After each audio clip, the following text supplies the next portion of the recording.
Hey there, mathematicians. If you're like me, you probably get very confused when you hear customary units of measurement for capacity. For example, cups, pints, gallons. It's like I get so confused. How many cups are in a pint? How many pints are in a gallon? What about quarts? I get so confused.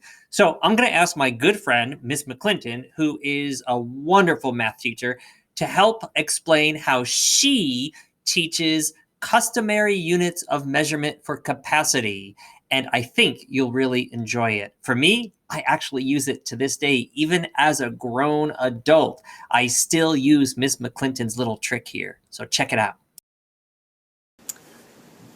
Okay, I had a hard time growing up learning the English units of capacity until somebody showed me this quick little trick. It's kind of a story.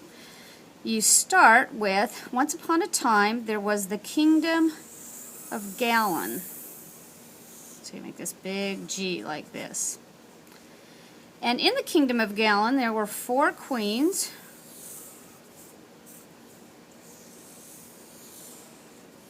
These queens stand for quarts, by the way. 4 queens. And each queen had a prince and a princess. The prince and princess, the P's stand for pints. Pints in a quart. Each queen had a prince and a princess.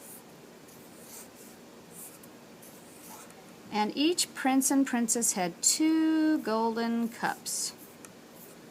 So you put those inside the P, and of course there are 2 cups in a pint.